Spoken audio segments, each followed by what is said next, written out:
Hi guys, thank you so much for joining me today. My name is Adriana, the PTA, and today, as you read in the title, we're going to be going over some stretching patterns. There's going to be 3 specific patterns, so it's going to be the hold relax method or the contract relax method, the agonist contract method, and finally combining the two, contract relax method and the agonist contract method. Also today, with the muscles that we'll be stretching, we'll be going over some home stretching methods that I do, just to make it easier for you at home to do the stretching. Today I have with me my mom. She'll be joining me and kind of helping me demonstrate some of those methods for you. Say hello. Hello. Awesome. All right, guys. So to begin, we're going to be going over the hold relax method or the contract relax method. We're going to be stretching the wrist extensors, so the muscles that let your wrist extend. So what we're going to have our patients do is we're going to bring the arm out. All right, and we're going to make sure that we're flexing the wrist so you get that stretch on the extensors. So let me know when you can feel a stretch. Right there. Okay. So now that I have her here feeling that stretch, I'm going to have her push into me. Not yet, sorry. I'm going to have her push into me. We're going to hold that for 8 seconds. So can you push into this hand for me? Okay, hold it for 8 seconds. Okay, and now you can relax. So then when she relaxes, you're going to push the hand a little bit further. Try to get a greater stretch. How's that stretch feeling? Good. Okay. Ready? We're going to do it 3 times, so 2 more times. Ready? And push into me. 5, 6, 7, 8. Now relax. And if they don't really have that much tension in their muscles, the stretch they might not feel it as great, but it's still good to stretch those muscles. Okay, one more time. 2, 3, 4, 5, 6, 7, 8, and relax. Okay, how's that stretch feeling? Good. Okay. Alrighty, and when we get to the end motion, we want to make sure that we're holding this last stretch for 90 seconds. I won't do it here, but we're going to hold the stretch for 90 seconds. Make sure that we're doing it 3 times each time we're stretching, and then 3 times a day. With the stretches for the one session, we're going to be able to stretch for about 4 minutes and 30 seconds, and then a total of 13 minutes of stretching per day. Alright guys, so now that we just went over those wrist extensor stretching, we're going to go, I just want to show you guys a home exercise that I do, kind of simple and easy for those wrist extensors. So what I like to do is, since we need to have the elbow extended and the wrist flexed, we're just going to push down on our wrist here and extend our elbow as much as possible. And yeah, and just hold that stretch there for about 90 seconds. You should feel it right here on both sides. I think it's really nice, and especially when you do a lot of work with your hands, it's really nice to feel that little stretch. And yeah, and there's the home stretching for the wrist extensors. Alright guys, so the next stretch that I'm going to be showing you is the agonist contract stretch. So this is where you are going to activate the muscle that is not being stretched. So in this case, we're going to be stretching the hamstrings. So she's going to activate her rectus femoris to bring her leg towards her, allowing for the hamstrings to have a greater stretch. So, like the previous one, we're going to make sure that she can feel the stretch. So I'm going to take her leg up. Can you feel a stretch? How do you feel? I feel good. Okay. Alrighty. So we're only cueing the patient what they need to know at the time. So what I want you to do is try to bring this leg closer to you. Okay. When I count to 3. Okay. Ready? 3, 2, 1, go. Okay. And you can relax.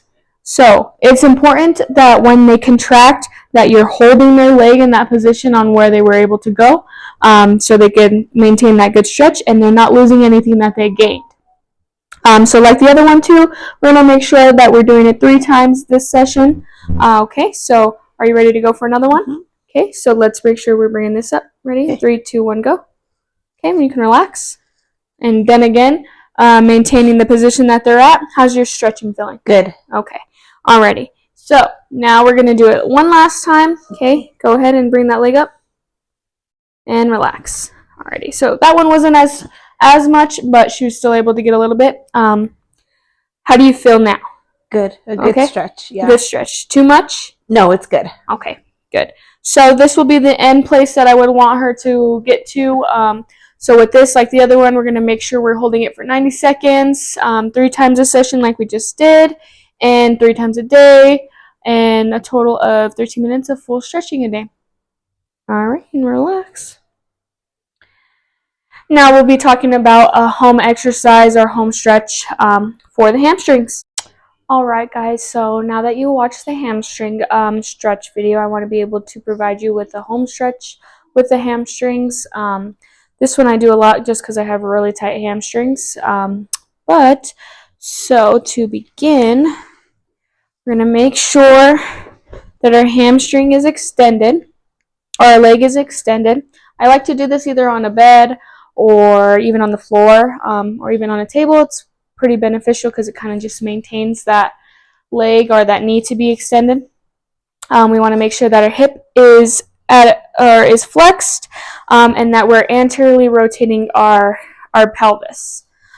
So bringing our belly button down. With this stretch, we don't want to over curve when we're stretching down to like think that we're getting a better stretch, but in reality we're just bending our back. We want to make sure we have straight posture and that we're leaning slowly. And this is about as far as I can get. But yeah, you can do it like this with one. I like to have one leg up at a time. I like to isolate them. I don't know. I think it's better for me personally. But you can also do it both ways, so you can have both of them. I can't go as far, but yeah. So, and this is about as far as I go, maintaining that knee extension. So that's a hamstring stretch that a lot of people can do at home. I find it very easy. You can do it while you're watching TV or just sitting somewhere. But yeah, there is that. All right, guys. So now that we went over those two methods, we're going to combine the two now. I like these methods just because the patient does most of the work. But we'll just use the same concepts as when they're on their own, but now we're just combining them. So we're going to be stretching the rectus femoris here, and after this video I will also provide a home exercise or stretch. But to begin, we're going to make sure that they can feel a stretch. Can you feel a stretch here? Yes. Okay, so with the hold relax method, we're going to do that one first, or the contract relax method, we're going to do that first. So can you push into me? Okay, and the same thing, we're going to hold this for 8 seconds. And then after they're holding, we're going to have them contract the hamstrings to bring the heel to the butt. Okay, on the count of 3, I want you to take a deep breath and bring that heel to your butt, okay? Okay. And 3, 2, 1, go ahead. Awesome, and you can relax. So we're going to do this 3 times. So I'm going to have you push into me. Go ahead. 4, 5, 6, 7. Okay, and on the count of 3, we're going to bring that heel to the butt. Ready? 3, 2, 1, go. And relax. Okay, so we're still maintaining that growth that they were able to get with the stretch. We're just making sure that they're holding there in place and that the foot isn't going back. Alrighty, we're going to do that one last time. Go ahead. Push in. 4, 5. And on the count of 3, we're going to bring that heel to the butt. Ready? 3, 2, 1, go. Okay, and relax. Alrighty, so you can see that she was able to gain a lot more motion and stretch into that rectus femoris. How are you feeling? Good. Awesome. Okay, and is this too much pressure for you at all? No. Awesome. Alrighty, and we'll with all the other stretches, we're going to make sure that we hold it for 90 seconds, 3 times a session, 3 times a day, and yeah, for a total of 13 minutes of total stretching. So now we'll get into a home stretch for the rectus femoris, and thank you. Alrighty guys, so now that you watched the rectus femoris stretch with both of them combined, with both of the stretches combined, I kind of want to provide you guys an exercise, or a stretch I should say, for at home. So with the stretching, you want to make sure that you are putting the muscle out of the actions that it does. So with the rectus femoris, it does extension, so we need to have the knee flexed. It does hip flexion, so now we have the hip extended. So this is something that you can stay in. Also, kind of getting that extension in the back helps with the stretch, and you should feel it all right here. But for people who don't really have that good of balance or just really have a struggle of getting that hip extended, I usually use like a wall or like a stable post. So I get that knee into flexion, hip into extension, and I kind of just press against the object. With this, we want to make sure that our hip is extended and just get that really good stretch, and just leaning back helps a lot as well to get a really good stretch in that rectus femoris. So that's kind of the home stretch that I like to do. Hope you guys can do it and let me know how it works. Thank you.